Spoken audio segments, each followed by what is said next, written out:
দর্শক, তামিম ইকবালের শারীরিক অবস্থার সবশেষ খবরাখবর জানাতে আমাদের সাথে সাভার থেকে যুক্ত হচ্ছেন সহকর্মী দেওয়ান ইমন। ইমন, চিকিৎসকরা তামিমের শারীরিক অবস্থার কোনো তথ্য গণমাধ্যমকে জানিয়েছেন কিনা এ বিষয়ে জানতে চাই আপনার কাছে।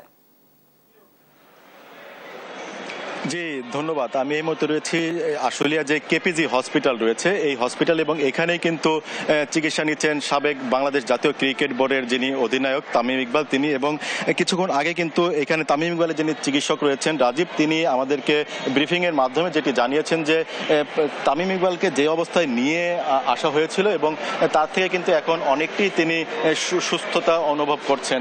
তাকে একটি হাড়ের রিং পরানো হয়েছে তাকে অস্ত্রোপচারের মাধ্যমে। এর আগে কিন্তু যেমনটি জানেন যে সকালে কিন্তু যখন তিনি অসুস্থতা অনুভব করেন তাকে এখানে এই হসপিটালে একবার নিয়ে আসা হয়, এবং এখান থেকে তাকে উন্নত চিকিৎসার জন্য যখন ঢাকাতে নিয়ে যাওয়া হবে হেলিকপ্টারে করে, সেই অবস্থায় কিন্তু তিনি আবার গুরুতর অসুস্থ হয়ে পড়লে কিন্তু তাকে আর ঢাকায় নিয়ে যাওয়া সম্ভব হয়নি, এবং তারপরে কিন্তু তাকে এই হসপিটালে চিকিৎসা চলছিল তার। এবং কিছুক্ষণ আগেই সেই বিষয়টি কিন্তু আমাদেরকে আনুষ্ঠানিকভাবে জানিয়েছেন এখানকার তার যারা চিকিৎসক রয়েছেন, সেই চিকিৎসক রাজীব হোসেন, যে তিনি আগের তুলনায় এখন কিন্তু তিনি কিছুটা হলেও কিন্তু সুস্থ রয়েছেন, এবং তারা কিন্তু তামিম ইকবালের জন্য দেশবাসীর কাছে দোয়া চেয়েছেন। এর আগে আমরা মন্টু দত্ত রয়েছেন যিনি চিফ কোচ ক্রিকেট বিকেএসপির, তার সাথে আমরা কথা বলছিলাম। তিনি আমাদেরকে যেমনটি জানাচ্ছিলেন যে সকালবেলা যখন তিনি অসুস্থতা অনুভব করেন এবং তারপরে কিন্তু তাকে এখানে নিয়ে আসা হয়, এবং তামিম ইকবাল কিন্তু নিজেই